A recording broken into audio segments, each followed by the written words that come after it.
a également reçu en audience Pierre Goudiaby Atepa, un architecte d'origine sénégalaise. Compte rendu d'audience est avec Ramata Konati. À Koulouba, l'audience s'ouvre ce mardi avec les préparatifs d'un événement majeur que notre pays s'apprête à organiser. Il s'agit de la 10e session de l'Union des parlements de la conférence islamique UPCI. Cette rencontre prévue dans 4 mois regroupera la 50aine d'États membres de l'organisation. Pour le bon déroulement de ce rendez-vous, la Commission est venue demander l'implication du président Ibrahim Boubacar Keïta. Cette conférence internationale est d'une très grande envergure et c'est une première au Mali. Donc c'est pour cela que nous avons bien voulu ce matin venir voir le premier responsable de l'État pour lui en faire part et l'informer de vive voix. Le président de la République s'est félicité de cette initiative et de notre visite de ce matin et nous a donné l'assurance de son soutien infaillible. Ce qui va très certainement mettre la Commission en position de force par rapport à l'organisation de cet événement. Après les députés, le chef de l'État a accordé une audience à Pierre Goudiaby Atepa. Cet architecte d'origine sénégalaise était accompagné de plusieurs personnalités, dont l'ancien président de la BAD, Babacar Ndiaye, et notre compatriote Amadou Touré, ancien ministre de la Communication. Au centre des échanges, les questions liées à l'économie, la culture, l'éducation, la science, entre autres. Deuxième réunion du comité interministériel sur les réformes du cadre des affaires. C'était ce matin à la primature. Le plan d'action des réformes de 2014 et le plan stratégique des réformes du cadre des affaires au menu de la rencontre, présidé par le Premier ministre Moussa Mara. Mimi Sissoko, reportage. Au Mali, le climat et la pratique des affaires ont été affectés par la crise multiforme de 2012 qui a engendré l'arrêt brutal des investissements. C'est pour améliorer le cadre des affaires par la relance de ces investissements pourvoyeurs d'emplois et porteurs de valeur ajoutée que le gouvernement a initié cet espace de concertation. La réunion interministérielle, c'est une réunion que nous devons tenir tous les mois. Ça a été donc adopté par décret tout récemment par le gouvernement. Et ce comité interministériel donc doit se pencher sur les questions qui sont relatives donc à l'amélioration du climat des affaires. Nous avons élaboré un plan d'action sur des activités réalistes et sur des actions réalisables donc d'ici la fin de l'année 2014. Justement, le plan d'action 2014 des réformes du cadre des affaires s'articule autour de 3 axes. Le premier axe porte essentiellement sur ce qu'on appelle l'attractivité des investissements, attirer les investissements, encourager et accompagner les investisseurs locaux. Le deuxième axe porte sur ce qu'on appelle donc la pratique réelle des affaires, c'est-à-dire qu'une fois que l'entreprise est installée, elle peut avoir besoin donc d'un permis de construire, elle peut avoir besoin de faire du réinvestissement, donc obtenir un titre de propriété. Et le troisième axe, qui est, je dirais, le plus important, qui est peut-être la valeur ajoutée même du plan d'action, c'est de travailler sur des réformes structurelles. C'est de faire en sorte que tout le monde puisse tirer dans la même direction. Pour la création d'entreprises, des facilités sont accordées en termes de coûts et de procédures. En termes de création d'entreprise, on crée une entreprise désormais au Mali en 72 heures, mais l'objectif c'est d'aller vers la réduction donc, du délai de création d'entreprise. Peut-être qu'en moins d'1 heure de temps, un jour, on pourra créer son entreprise au Mali, c'est un des objectifs également. Ce comité interministériel de suivi des réformes du cadre des affaires présidé par le Premier ministre compte 16 départements ministériels. Toujours avec le Premier ministre qui a reçu en audience dans l'après-midi les membres du bureau de l'Union nationale des travailleurs du Mali. Les échanges ont bien sûr porté sur les récentes revendications de la centrale syndicale et Moussa Mara de rassurer les visiteurs de toute la disponibilité du gouvernement pour gérer au plus vite les problèmes du syndicat. Écoutons Yacouba Katile, secrétaire général de l'UNTM, au micro de Khadija Toukouni. Bon, en fait, c'est une visite de courtoisie comme a souhaité le Premier ministre. La dernière fois, c'était dans un cadre informel que nous avons reçu, on a échangé. Il avait promis après la rencontre avec le président de la République qu'il allait nous recevoir et échanger effectivement ce qui a été fait aujourd'hui. Encore pour nous rappeler ce que nous avait dit pour la première fois, la disponibilité de l'État du gouvernement à recevoir les syndicats, à échanger des problèmes concernant les syndicats et de façon générale concernant la nation malienne. Et en retour, nous avons également exprimé les mêmes disponibilités que nous du côté du syndicat nous avons et que nous avons demandé pour que rapidement nous puissions faire face à la gestion des problèmes que nous essayons quotidiennement. Nous avons reçu une correspondance déjà du ministre de la fonction publique pour demander la reprise des négociations. Et une date est déjà fixée. Nous sommes en train de travailler pour qu'à cette date nous puissions être là, en ce qu'il y ait d'autres situations, d'autres problèmes techniques. La date qui a été fixée le lundi prochain, le 8.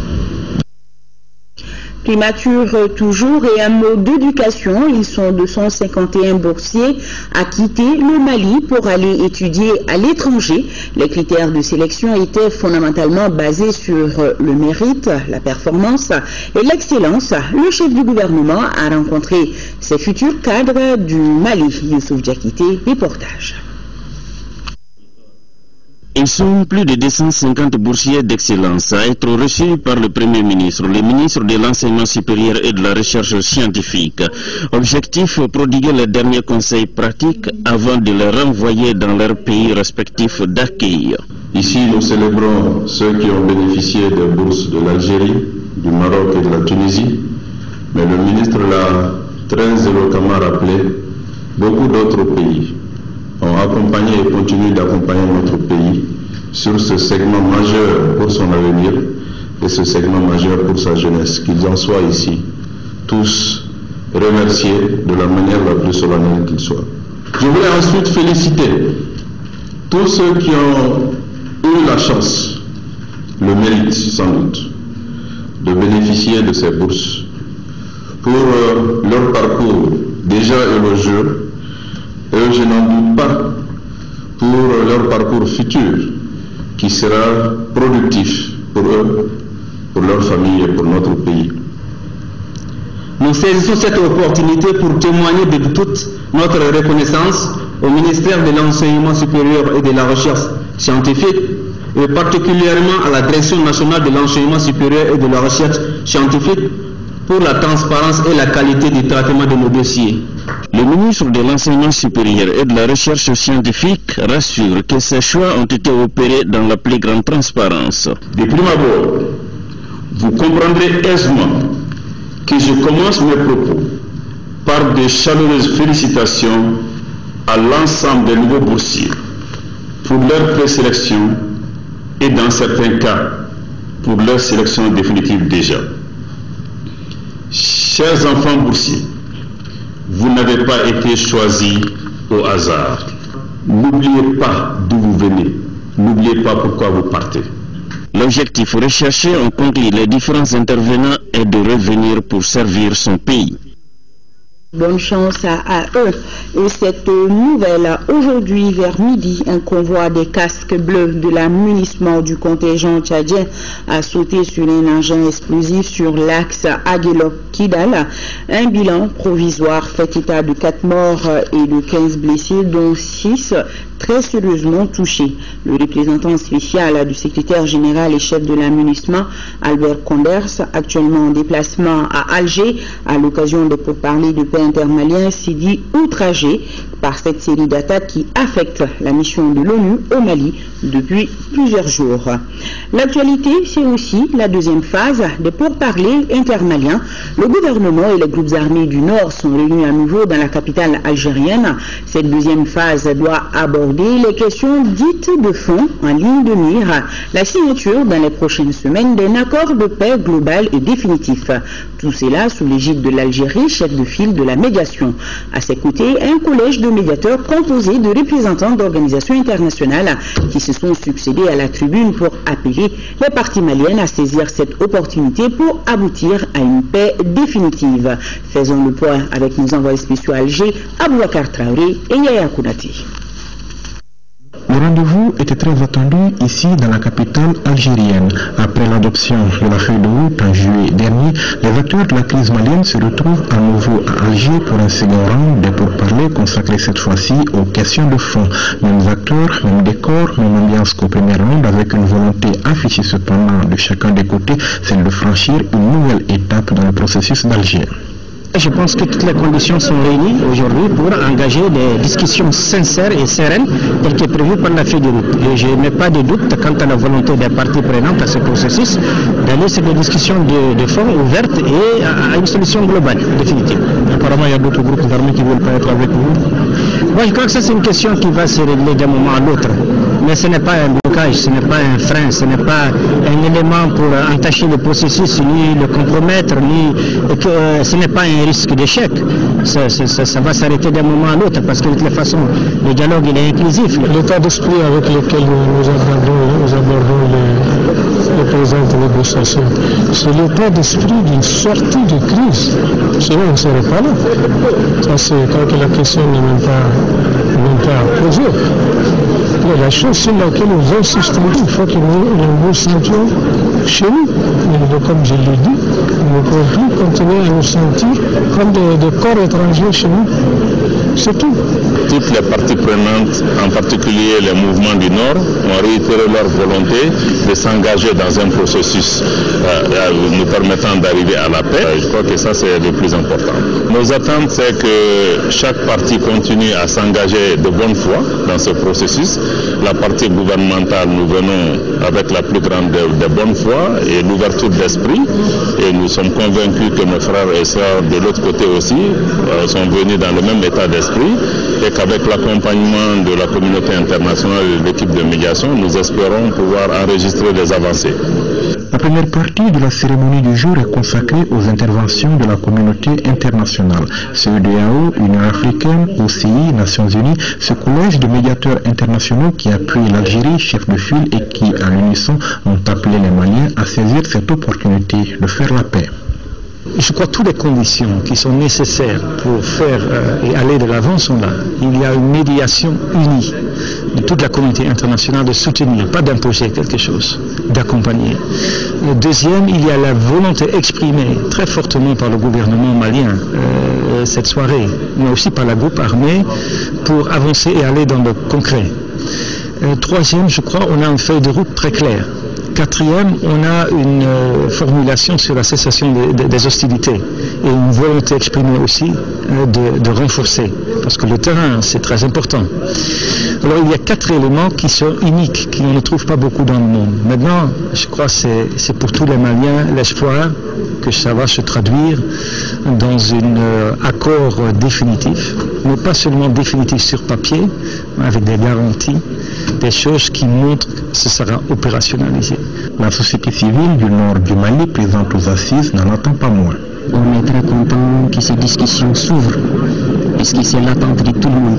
Aujourd'hui, toutes les populations, toute la nation malienne attendent ce pourparlers. Et mon souhait, c'est que ça débouche sur quelque chose de positif pour l'ensemble des Maliens. Et je pense que s'il y a la volonté aujourd'hui de tout le monde, on peut y arriver. En venant ici, nous de la société civile, c'était de parler des intérêts de la population. Cette population a beaucoup souffert. Elle est dans sa 3e année où elle a perdu tous les services sociaux de base. Et aujourd'hui, nous pensons que l'État et les groupes armés doivent réfléchir parce qu'il y a quand même 3 ans que des enfants ne vont pas à l'école. Ils doivent mettre les paquets, ils doivent vraiment mettre chacun des siens pour qu'en tout cas on retrouve la paix. C'est justement aux communautés et à la société civile que les assises donneront la parole en premier lieu dans les jours qui viennent. 4 groupes de travail seront à pied d'œuvre pendant 6 semaines. 6 semaines, c'est le délai que se fixe la médiation algérienne pour boucler cette phase cruciale des pourparlers intermaliens. Ici à Bamako, le président de la Cour suprême, Moutapili, a reçu l'ambassadeur du Ghana au Mali.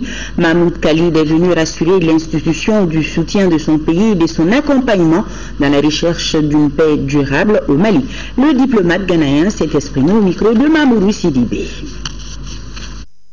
The historical relation between Ghana and Mali en qualité de représentant de son Excellence John Dramani Mahama, après avoir présenté la lettre de créance à son Excellence Monsieur le Président de la République du Mali, nous avons jugé nécessaire, en l'image de la coopération bilatérale entre le Ghana, qui est tout à fait historique, nous avons décidé de venir rendre une visite de courtoisie au président de la Cour suprême du Mali pour montrer tout notre soutien, tout notre engagement auprès du Mali et voir dans quelle mesure le Ghana et le Mali peuvent continuer à développer les relations au niveau judiciaire.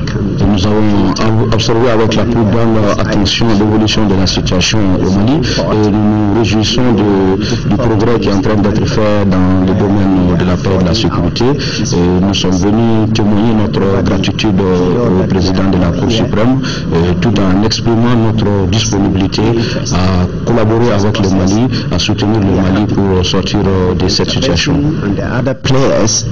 Things are going ahead and we have relative peace now in the country.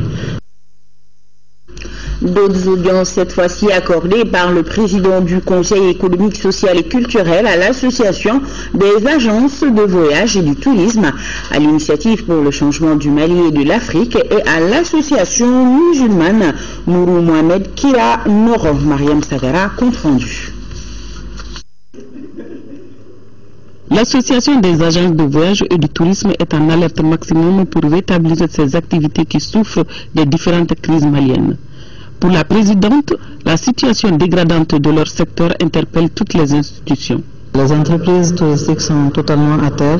Il y a beaucoup d'entre elles qui ont fermé. Il y a beaucoup dont les travailleurs sont au chômage technique.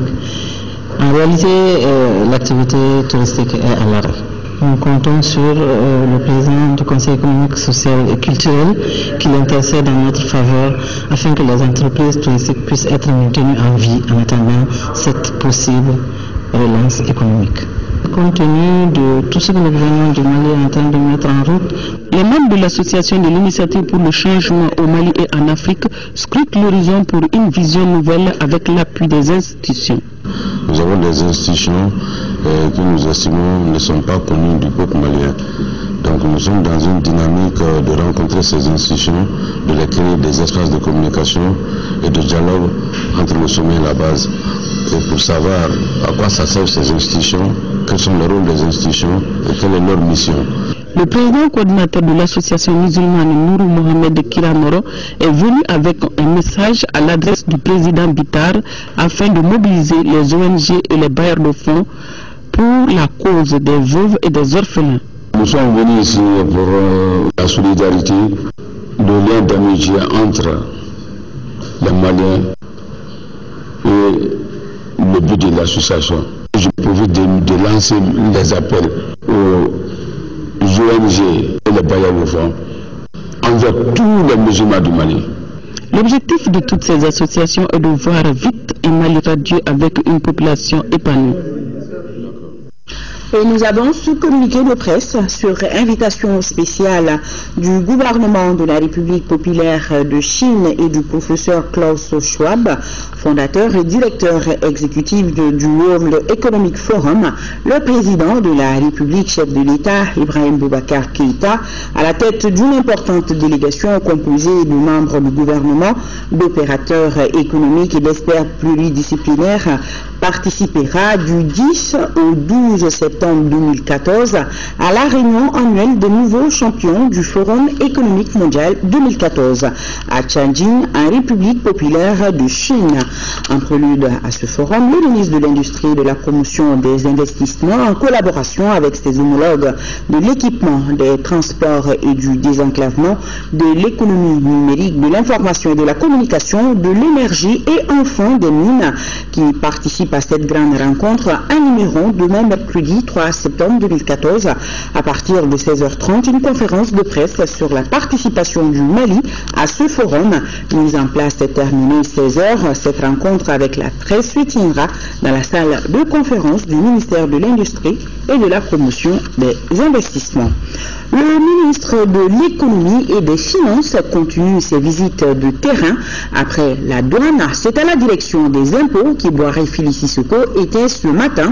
La structure maintient un bon cap par rapport à l'atteinte des objectifs qui lui ont été assignés par le ministère de l'économie et des finances cette année. Sur les 558 milliards de francs CFA, elle est à un taux d'exécution de plus de 61%. La visite a été suivie par Mohamed Diarra. C'est pour tâter le pôle des services relevant de la Direction générale des impôts que le ministre de l'économie et des finances s'est rendu au centre des impôts de la commune 4 et à la direction des grandes entreprises. Sur un objectif annuel de 558 milliards 400 millions de francs CFA assigné à la DGI, la structure a recouvré à la date du 31 juillet 341 milliards et demi de francs CFA, soit un taux de réalisation de plus de 61%. Les perspectives sont très bonnes et on rend grâce à Dieu pour ça, parce que vraiment c'est un moment où on compte que sur nos ressources internes et de visiter des structures qui font les recettes et qui sont un peu au-delà de leurs objectifs pour la période, vraiment nous rassure et nous réconforte. Le même message d'encouragement et de félicitations a été adressé aux responsables du centre des impôts de la commune 4. Cette structure a déjà à son actif plus de 5 milliards et demi de francs CFA sur une prévision de 10 milliards 200 millions. La direction des grandes entreprises, considérée comme la colonne vertébrale des impôts, est à un taux de réalisation de plus de 103%. Malgré cette remarquable performance, la direction générale des impôts connaît quelques difficultés. Il s'agit notamment de la vétusté des locaux, comme c'est le cas à la direction des grandes entreprises. Je pense que c'est quelque chose auquel on travaille. C'est vrai que l'environnement de travail devrait être amélioré. Ce qui est là aussi, c'est en fonction des moyens du moment qu'on le fait. La situation dont on a hérité, on essaye d'avancer, de travailler. Ceux qui nous ont précédés ont fait aussi ce qu'ils pouvaient, mais en réalité, dans la gestion de l'État, il y a des priorités et des fois, il se trouve à un moment donné qu'on oublie un peu certains segments qui alors devraient faire l'objet de plus d'intérêt. Le ministre a ensuite eu droit à une projection sur les futurs projets de la Direction générale des impôts. Il s'agit de la construction d'un nouveau siège. Cette rencontre du ministre Iboire Fili Sissoko a pour but d'instaurer la confiance entre l'administration et les usagers. La finalité est d'aller vers la culture du civisme fiscal. En 5e région, après Mopti, c'est Badjangara qui voit sa maison des artisans inaugurée par le président de l'Assemblée nationale. Ce joyau architectural, qui a coûté 331 millions de francs CFA, doit sa réalisation à la coopération d'Anomalienne à travers le ministère de l'Emploi et de la formation professionnelle, en collaboration avec celui de l'artisanat et du tourisme. Reportage Yacouba Maïga. C'est ce coup de ciseaux du président de l'Assemblée nationale qui ouvre désormais les portes de la maison des artisans de Bandiagara à ses heureux bénéficiaires. Cette infrastructure, dans son style architectural particulier, comporte 22 boutiques, 6 salles d'exposition et autant de salles de production. Elle est le fruit de la coopération d'Anomalienne à travers la composante B du projet d'appui à la promotion de l'emploi dans le secteur privé au Mali Papes Prime. L'inauguration de cette maison des artisans marque la relance, l'espérant des activités économiques de cette ville dont l'économie repose essentiellement sur l'artisanat et le tourisme. Les bénéficiaires visiblement comblés ont donné tout simplement l'assurance de faire bon usage de ce joyau architectural dont la réalisation a coûté 331 millions de francs CFA. Et là aussi, un centre de formation et un haut lieu de promotion des produits artisanaux. Une attraction pour le tourisme.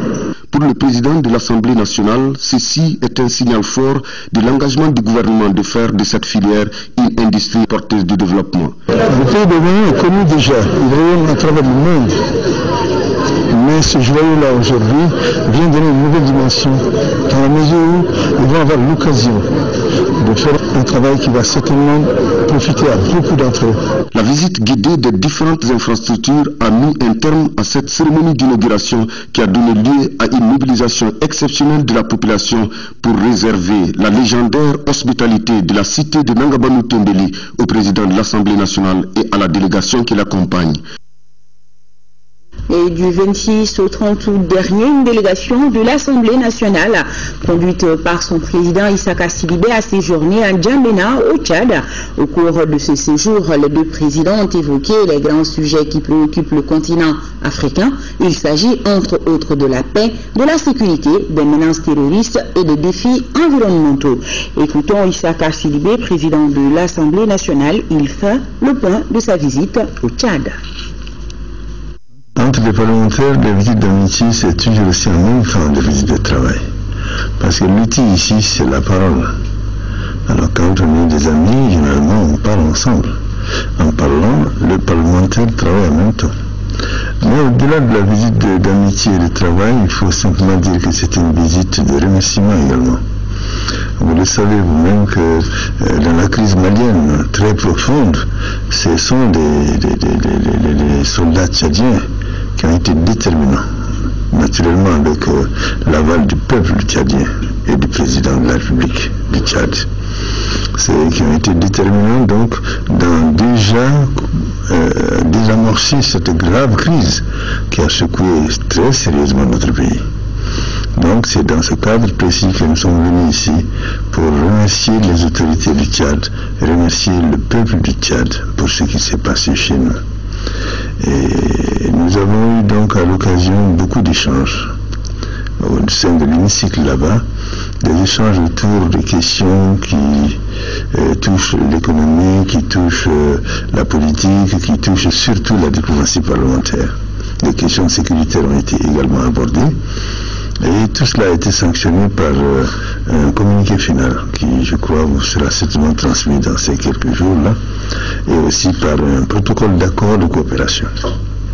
Cela veut dire que dans très peu de temps, vous verrez que nous allons recevoir aussi une délégation tchadienne au Mali pour pouvoir élargir et approfondir justement tous ces domaines que nous avons explorés ensemble ici. Ibrahim Boubacar Keïta, l'armée malienne en question. Nous ouvrons le deuxième dossier consacré aux différents chantiers de développement amorcés par le pouvoir. Et on parle ce soir de l'armée malienne, les réformes et les perspectives. Depuis un an, les nouvelles autorités du pays ont engagé un processus de réforme. Il concerne essentiellement la formation et l'équipement des forces armées et de sécurité. La réforme doit aboutir à l'élaboration et à l'adoption d'une nouvelle loi de programmation militaire.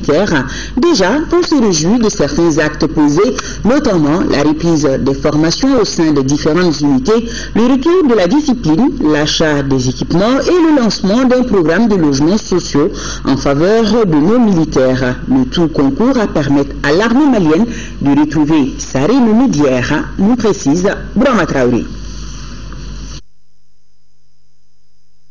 Une date, 20 janvier 1961, une histoire, création de l'armée malienne. C'est ce jour que le dernier militaire français quitta le sol malien après un siècle de présence de l'armée coloniale. Devant les corps diplomatiques, le président Modibo Keïta annonçait donc la création de l'armée malienne, dont l'acte de naissance avait été signé le 1er octobre 1960. C'est avec un effectif de 1300 soldats que notre armée a vu le jour, indiquent certaines sources. Cette armée républicaine et professionnelle menait sa mission régalienne de défense nationale à la satisfaction du peuple malien. Au plan international, elle a été sur tous les théâtres d'opération sous l'égide de la CEDEAO, de l'UIA et de l'ONU pour le maintien de la paix. Aux premières années de l'indépendance, comme vous le savez, les pères fondateurs de cette armée sont venus pour constituer une armée sur la base de l'expérience qu'ils ont tirée de leur participation à l'armée coloniale. C'était de doter la nouvelle République du Mali d'une armée forte, une armée citoyenne, mais une armée au service surtout de la nation.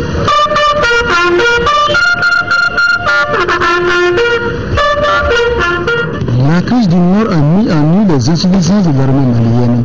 Insuffisance de formation, insuffisance d'équipement. Conséquence, l'occupation des 2 tiers du pays par les groupes armés de tout acabit.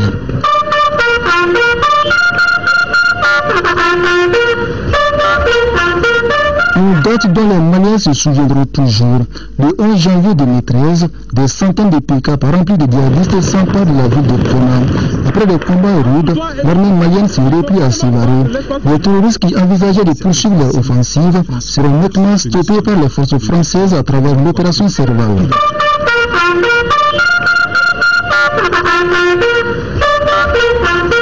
Pour nous redorer l'image de l'armée malienne, les nouvelles autorités du pays ont engagé depuis un an d'importantes réformes. Réformes nécessaires pour bâtir une armée professionnelle et républicaine. Ce qui est important dans le processus de réforme, c'est qu'il vise d'abord à rétablir le cadre des valeurs normatives qui fondent toute armée. Ces valeurs sont fondées sur non seulement la discipline, la cohésion et les capacités opérationnelles de chacune des armées. Elle vise aussi à améliorer le cadre de vie et de travail des militaires. Le but et la finalité étant non seulement d'obtenir une armée professionnelle, donc de transformer l'existant que nous avons en faire une armée professionnelle au service donc des citoyens.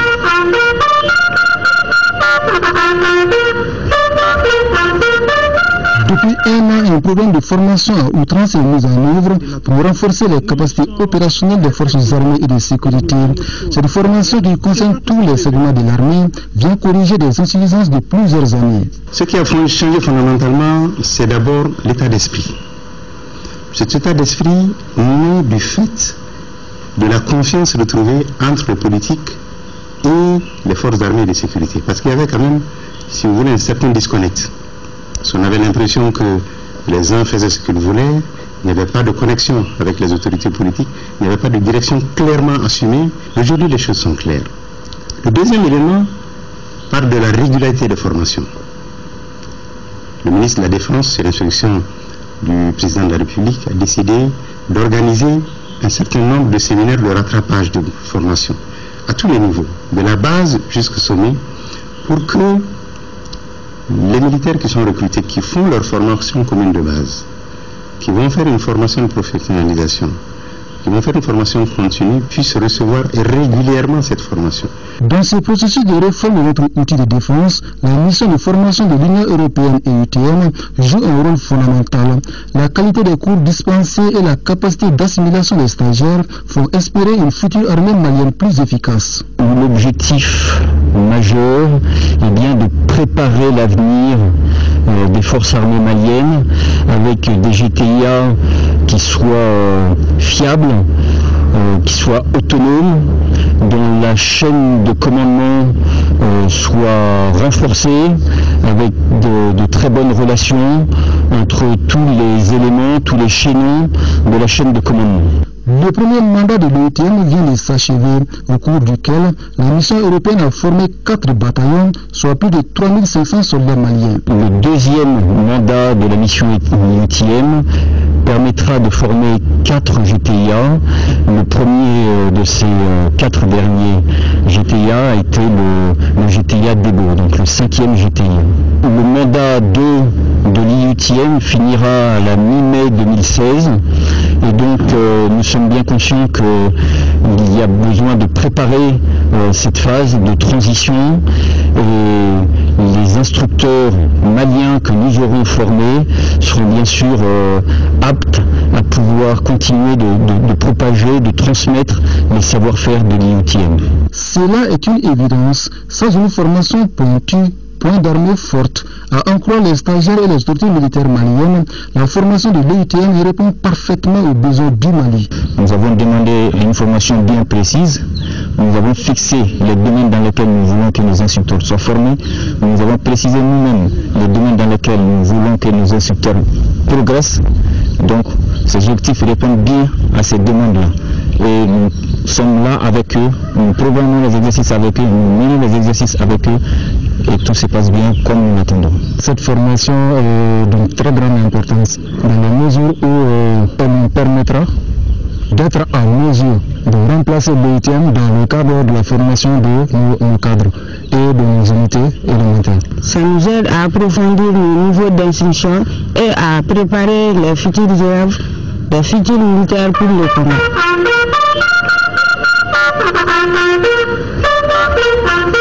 Une armée, c'est une mission et des moyens.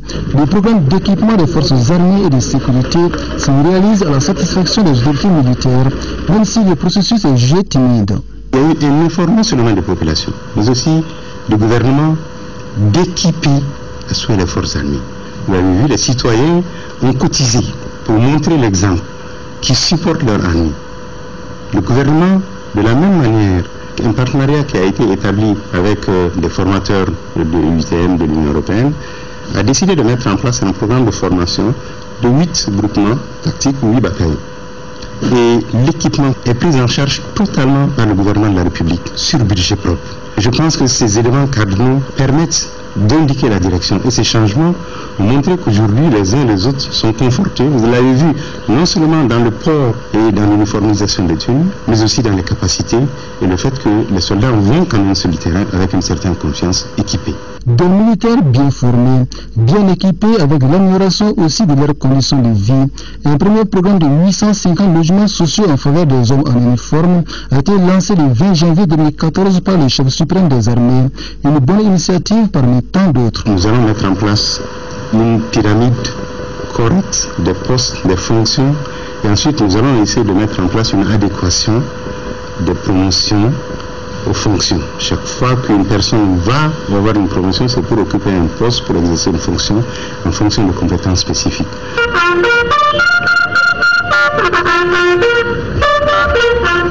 Pour construire l'armée de nos besoins, la hiérarchie militaire opte pour un durcissement des conditions de recrutement des futurs soldats. Désormais, n'est pas militaire qui le veut. Nous allons mettre en place des systèmes de tests d'aptitude physique et psychotechnique qui font que nous allons nous assurer que les militaires qui vont être recrutés et qui vont servir cette nation sont des militaires qui sont dignes de conscience, qui ont les compétences nécessaires pour mener à bien cette réforme.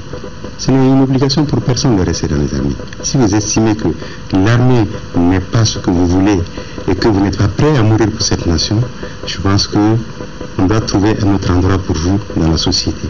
La réforme ainsi envisagée doit aboutir à l'élaboration et à l'adoption d'une nouvelle loi de programmation militaire. La finalité du processus est de permettre au Mali de disposer d'une nouvelle carte militaire.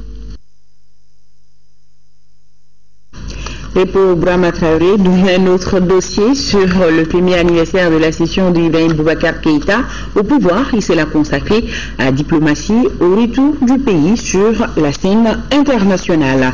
Ouverture ce matin au CICB d'un atelier pour l'intégration des écoles coraniques dans le système économique.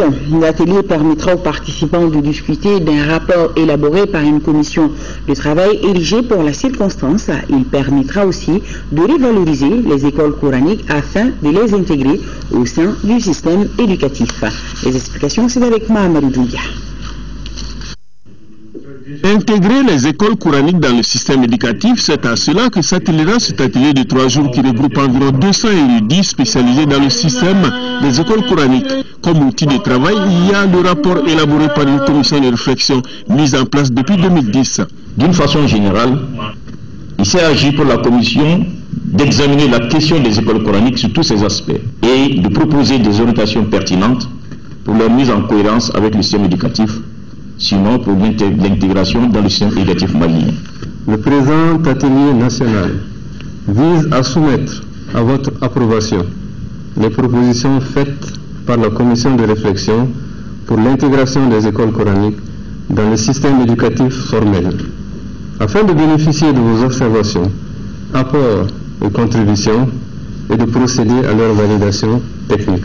Le président du Haut Conseil islamique, Mahmoud Diko, a dans son discours et sans ambiguïté parlé de la situation des écoles coraniques, une situation pas enviable dès l'instant où certains petits écoliers coraniques sont réduits ou forcés à la mendicité.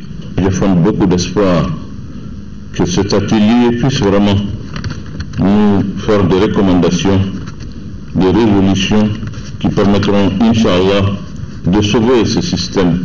Cet atelier est donc une occasion rêvée pour crédibiliser, améliorer et donc intégrer les écoles coraniques dans un système éducatif plus fiable, plus respectable, plus performant. L'État malien a besoin d'un certain regard et d'un certain égard.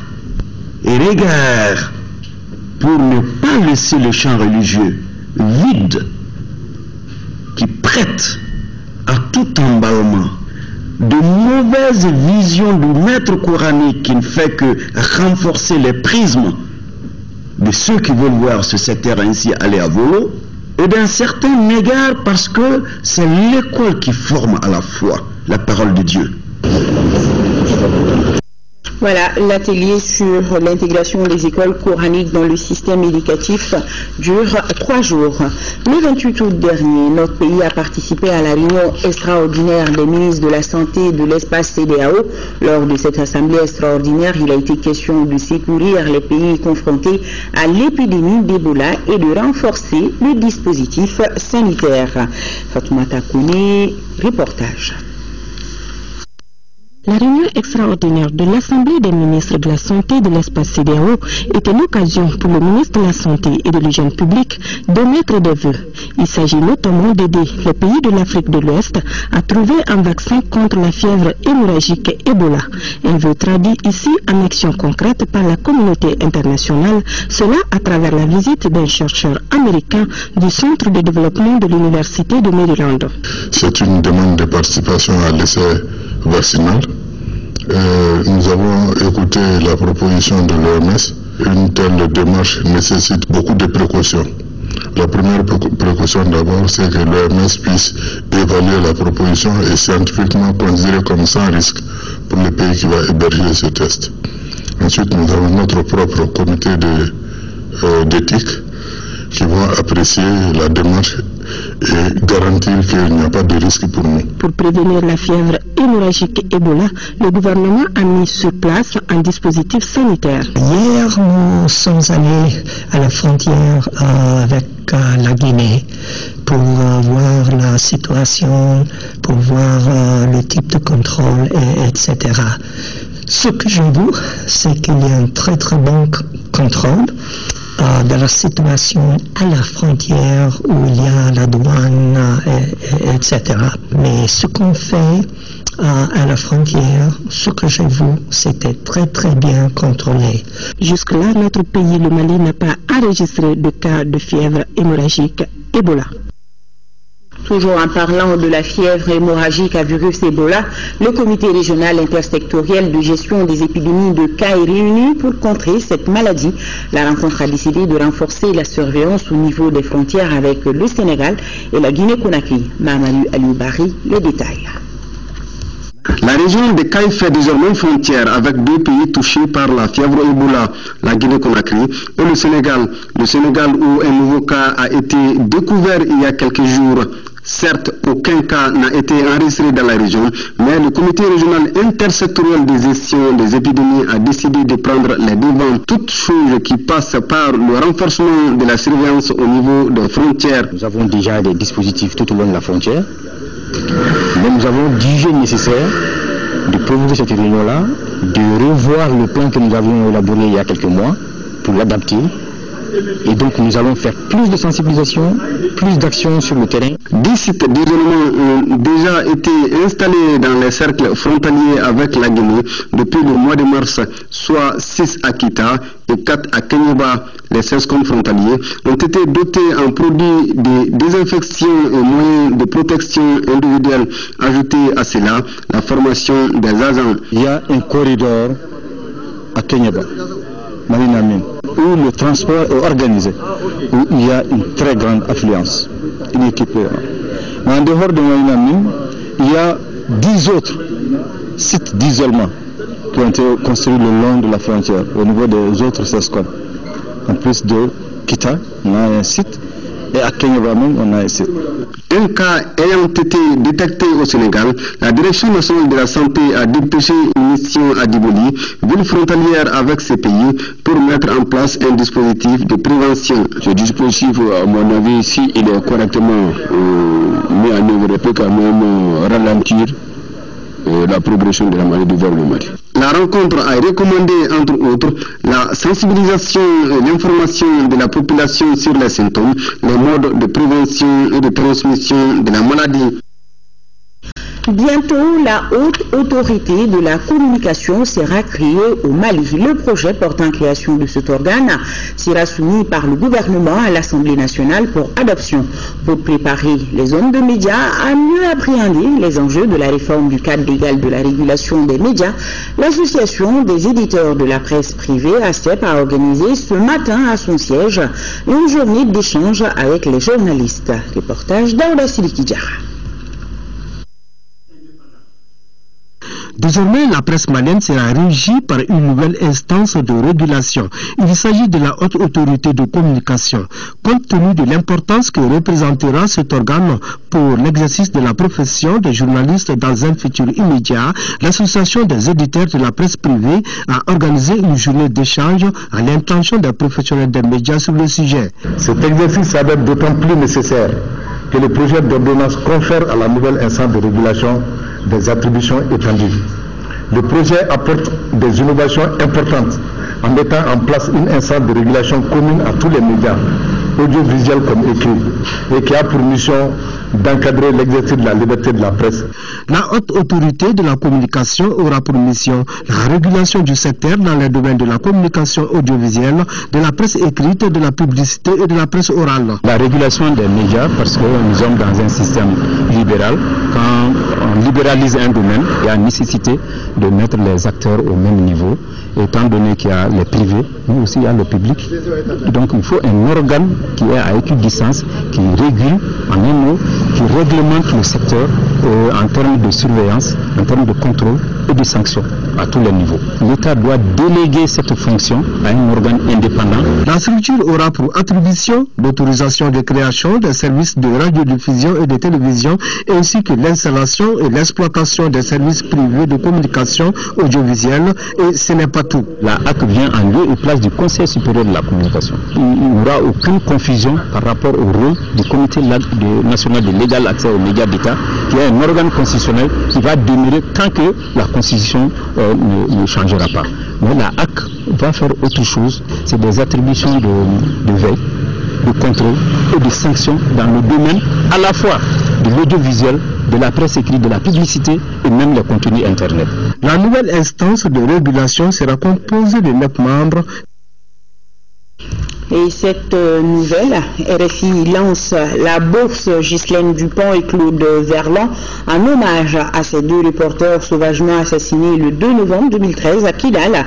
Cette bourse récompensera chaque année dans un pays d'Afrique un jeune journaliste à radio et un jeune technicien de moins de 30 ans qui bénéficieront d'une formation à Paris. La première bourse Ghislaine Dupont et Claude Verlan va se dérouler au Mali, où le jury désignera les lauréats à Bamako le 2 novembre 2014. Cette bourse est organisée en partenariat avec l'ORTM, l'Office de radio-télévision malienne, qui accompagne cette première édition, et avec l'école de journalisme de Sciences Po et l'INA, qui accueilleront respectivement les lauréats journalistes et techniciens en formation à Paris.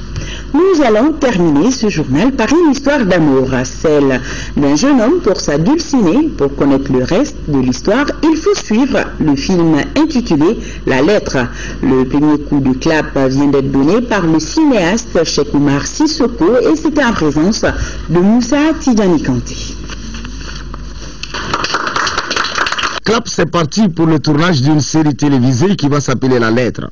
La lettre symbolise l'amour de toute une vie, mais aussi la patience et le courage du jeune Lakay, passionnément amoureuse de la jeune fille Kadia. Depuis plusieurs années, Lakay est amoureux de Kadia, mais n'arrive pas à aborder sa bien-aimée. Finalement, il décide de lui envoyer ses sentiments. Il trouve une manière très originale de déclarer sa flamme, une lettre. La réponse revient sous la même forme, et le contenu de cette lettre est, comme on pourrait le dire, troublant. Et dans la lettre, j'interprète le rôle de Lakay, un jeune homme qui est amoureux d'une jeune fille. Mais avec tout ça, je vais juger nécessaire de lui envoyer une lettre. Malgré les évolutions technologiques, je lui enverrai une lettre pour lui faire part de mes sentiments. Je serai amené à répondre à la lettre d'un jeune homme qui est follement amoureux de moi. Si vous voulez connaître la suite, je les invite à suivre la série. Un film d'amour qui nous fait voyager entre désespoir, passion et suspense. L'équipe de tournage nous rassure d'aller jusqu'au bout. On a constaté que les jeunes s'impliquent beaucoup moins dans le cinéma de plus en plus à cause d'un manque de fonds, de manque de moyens, de matériel et tout. Mon technique et moi, nous avons fait ce film pour inciter la jeunesse africaine à beaucoup plus s'impliquer dans le cinéma, beaucoup plus aussi la jeunesse malienne. Si vous remarquez bien, notre staff, il est essentiellement jeune, même si nous sommes guidés par les vieux. Nous voulons lancer le message aux jeunes vraiment de beaucoup s'impliquer dans le cinéma.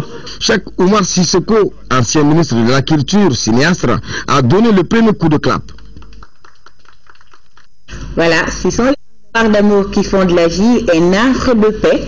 Merci de votre aimable attention. Demain, 10h, 13h, Kadjiatou Kone. Grand merci à nos téléspectateurs de Riyad, c'est à Abu Dhabi. Excellente soirée en compagnie de nos programmes. À demain.